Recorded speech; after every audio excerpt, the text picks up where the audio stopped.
Hi, everybody. Matt here from Matt Likes Comics. This is a debut of a new type of deep dive feature that I want to do. It's not deep diving in the usual sense. It's more of a let's do something interesting and different. What I have decided to do is that I'm going to pick random years and show comic books from that year and talk a little bit about what went on in comics and what went on in the world of pop culture or those particular years. And we are going to begin with 1978, which is purely based on the fact that the first book I pulled when I was decided to do this was from 1978. So I took some notes. I've got some books to show. Let's talk about 1978. I don't know how old any of you might have been during that year, but during 1978, I was 6 and 7. So I mean, I remember bits and pieces, but luckily we have this thing called the internet that tells me a lot of things that went on. So, on television in 1978, because it matters, it gives you an idea. Pop culture, comics shape pop culture one way, and they get shaped by pop culture the other way. And that's why I'm bringing up music, movies, and TV. So, on the television, we had shows like Mork and Mindy, The Incredible Hulk, comic book. Happy Days was still on. Barney Miller was a big show. The Love Boat had started. Fantasy Island was debuted that year. But the biggest thing on TV for a lot of us nerds was the Star Wars Holiday Special showed in December 1978. And that was the one and only airing of the holiday special. Now, it is available to watch on YouTube if you've never seen it and you want to wonder what it is. But I warn you, you'll see a golden girl singing. Not the best thing on the planet. In the movie theater in 1978, some of the biggest movies were Close Encounters of the Third Kind, which to me, after Jaws, was a great success for Steven Spielberg. Grease was the movie of the summer. Animal House, another big cult classic that's gone on all these years.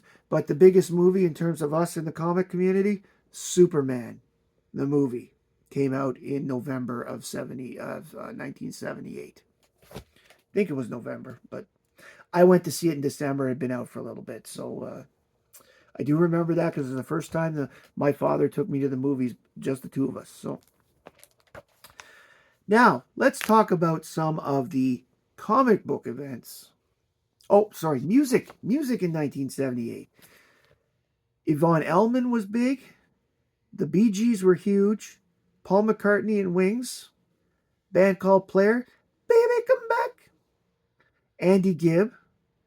And, of course, everybody's favorite band, Chic. Le Freak, chez Chic, you know.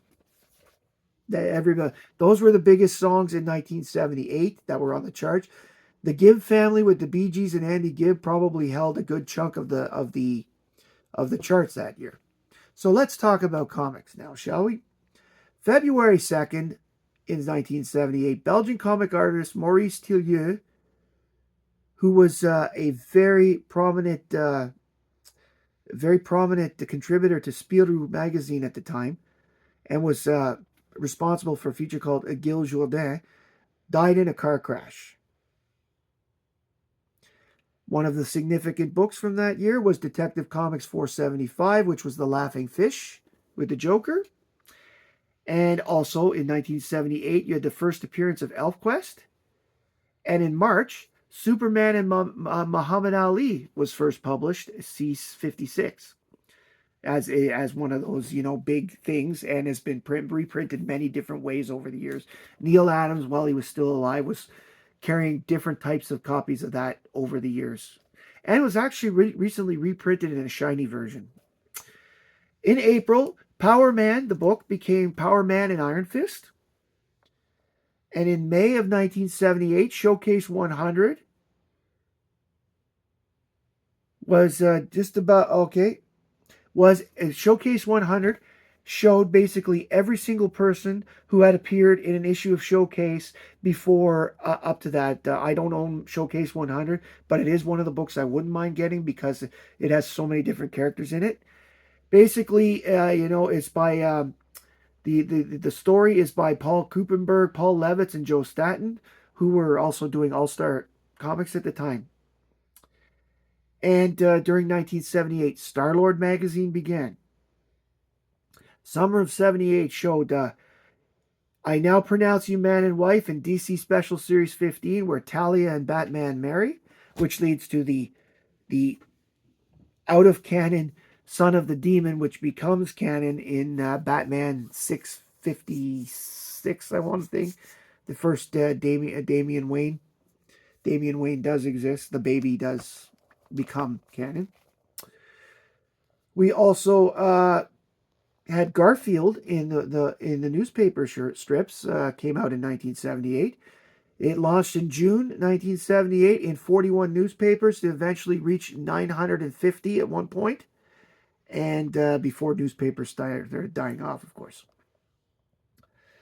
And in August 1978, the DC implosion begins, where the DC explosion in 1976 started with 76, 77, and 78 having all these brand new titles.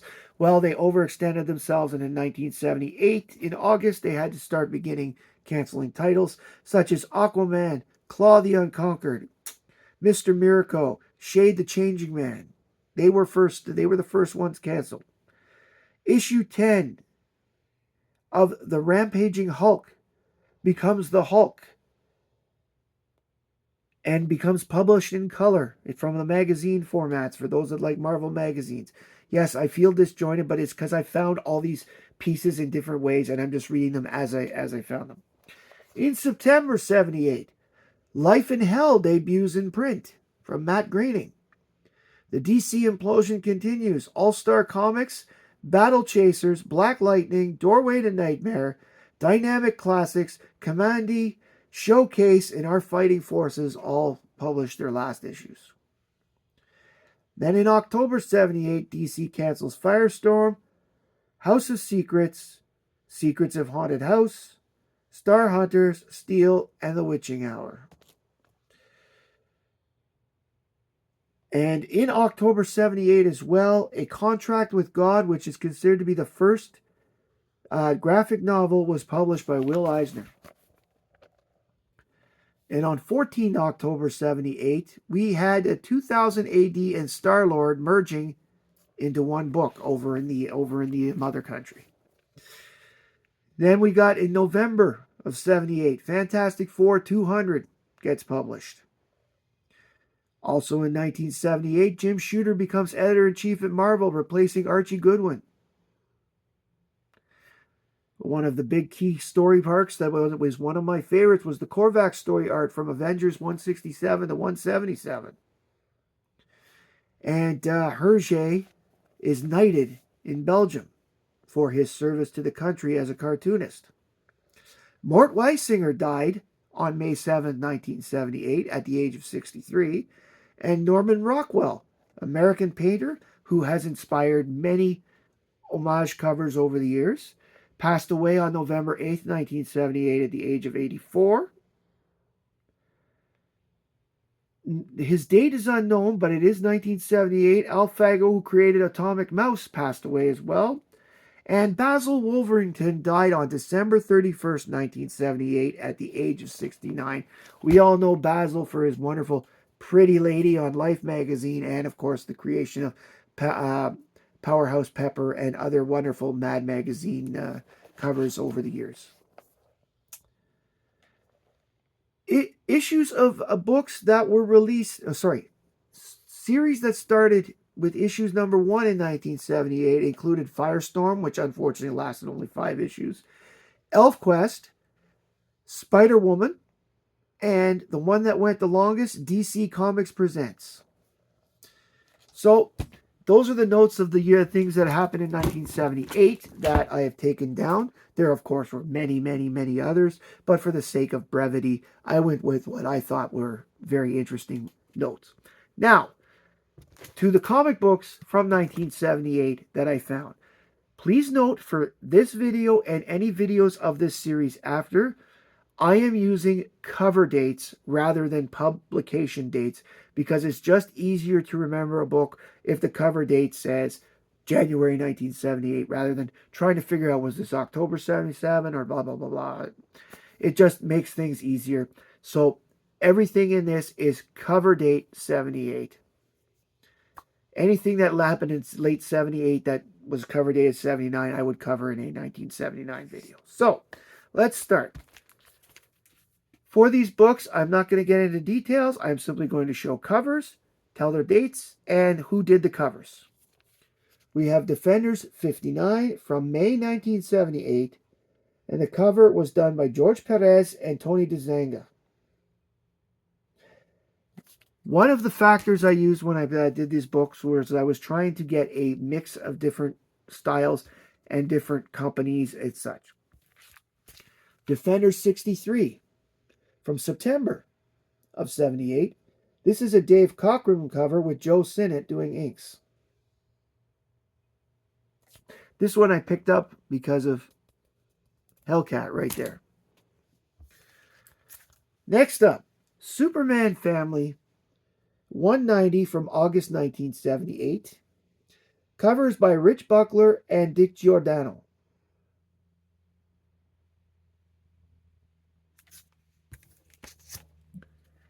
We have Superman Family 191.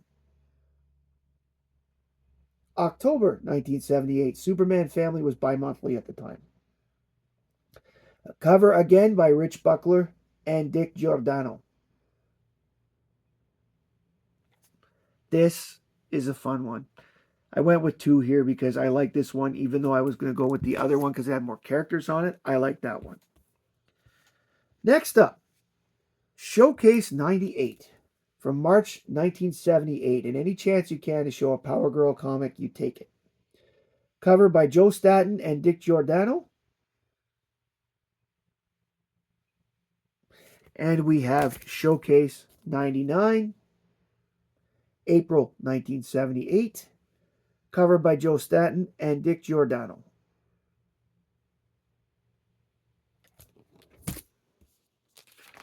Flip the page. Turn page now. Superman 320 from February 1978. And the cover is done by Jose Luis Garcia Lopez and Bob Oxner doing inks. And I couldn't resist this one. It's Solomon Grundy in a cape. And of course, with apologies to the crash test dummies, Superman never made any money taking his cape from Solomon Grundy. Anyway, yes, I picked this book just to do that. Next up, Superman 327, which is a really cool cover of Cobra. That's Cobra, the DC Cobra, not Cobra, the G.I. Joe Cobra, the one with the K. And this is Superman 327, September 1978. This is Rich Buckler and Frank Giacola.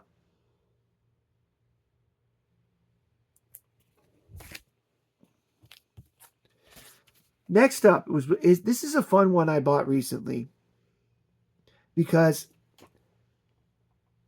it was fun. It's a fun cover. It's an interesting cover. This is Madhouse Comics 111, which is, by the way, the book that I pulled that I thought, okay, 1978 is the year.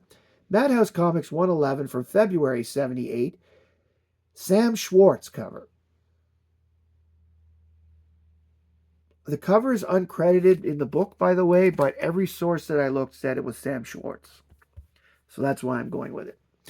It, of course, is an R2-D2 C-3PO homage, which, okay, you know, Star Wars was the big movie from the summer before. And since this is Feb 78, it was probably done in 77. So it's cool.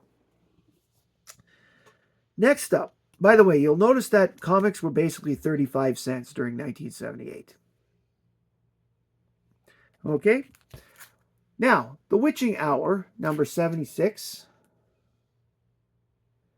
This is January 1978, and it's a Louis Dominguez cover.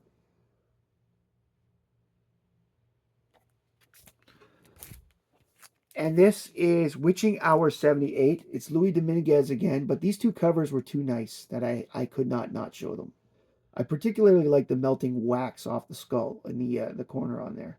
And yes, I know some of these covers I've shown before, but you know what? They fit here and they're awesome books. So I'm going with that. Next up, Call the Destroyer 25. It is the last issue of the run. And this is from February 1978. I think it's the last issue. Now I'm doubting myself. But anyways, it's definitely near the end of the run, if not the last issue. Call the Destroyer 25, February 1978. And the cover is by Ernie Chan and Rudy Nembres.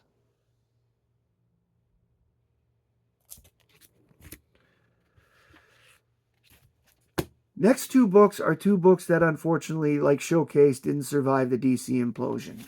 And this is All-Star Comics 73.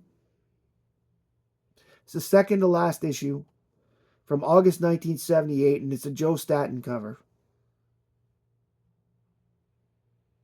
It's sad. When All-Star Comics was canceled, the Justice Society ended up in Adventure Comics for only 5 issues, and that was the end of them, which was too bad.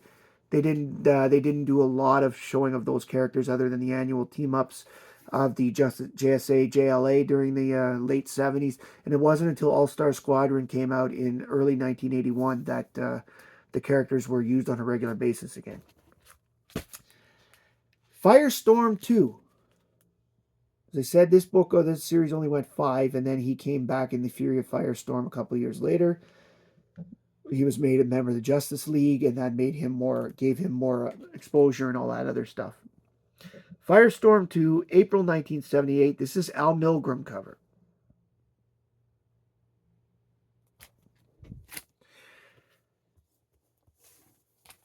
We have Conan 85. This is April 1978, and it's a John Buscema cover. Look at that large eagle that's done in the background. It's so cool. Next up, the last 3 books I'm going to show are from one of the series that they made its debut this year. The first issue came out in August, dated August 1978, and that's DC Comics Presents #1. This cover is by Jose Luis Garcia Lopez and Dan Adkins, and that's D. Adkins, not Atkins, like my own name. And I decided, since DC Comics Presents began this year, I decided I'd show a couple of them. This is October 1978. They skipped September, but then it became monthly after this. This is another Jose Luis Garcia Lopez and Dan Adkins cover. Really cool book. The 1 and 2 are a complete story together. It's yet another Flash Superman race. I think it's the 4th. Really good. Really fun to read. This one, the Flash actually wins outright. Spoiler alert for a comic that's already almost 50 years old.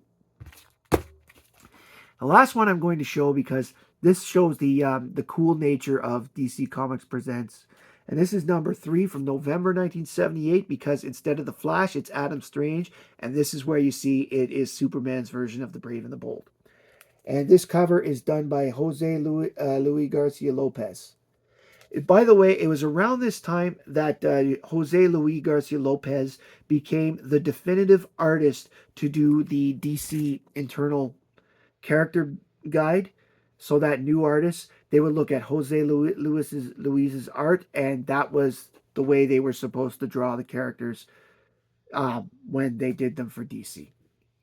So that concludes my brief look at 1978 in comics and other pop culture things. If you like this series and would like to see it continue, please comment below. They're not going to be done chronological. I'm literally going to grab random years. It could be 1943 next, or it could be 2012. We don't know. It's whatever I randomly pick. I'll probably have my son do it, because I already have my daughter picking random comics. Please like, comment, and subscribe below on any of these books you might have that you, or books from 1978 you have that I don't, that you think are really cool. Unfortunately, it's been years. I had the Korvac saga before, but I don't have it now. It's been years since I read that. I'd like to get those books again, and maybe that's something I'm going to do this summer during convention season, see if I can pick those up. Thank you very much for joining me today. I know this video is slightly longer, but it's a lot more fun this way. I like to cover a little more. Thank you very much for joining me. My name is Matt. I like comics, and I hope you do too. Bye, everybody.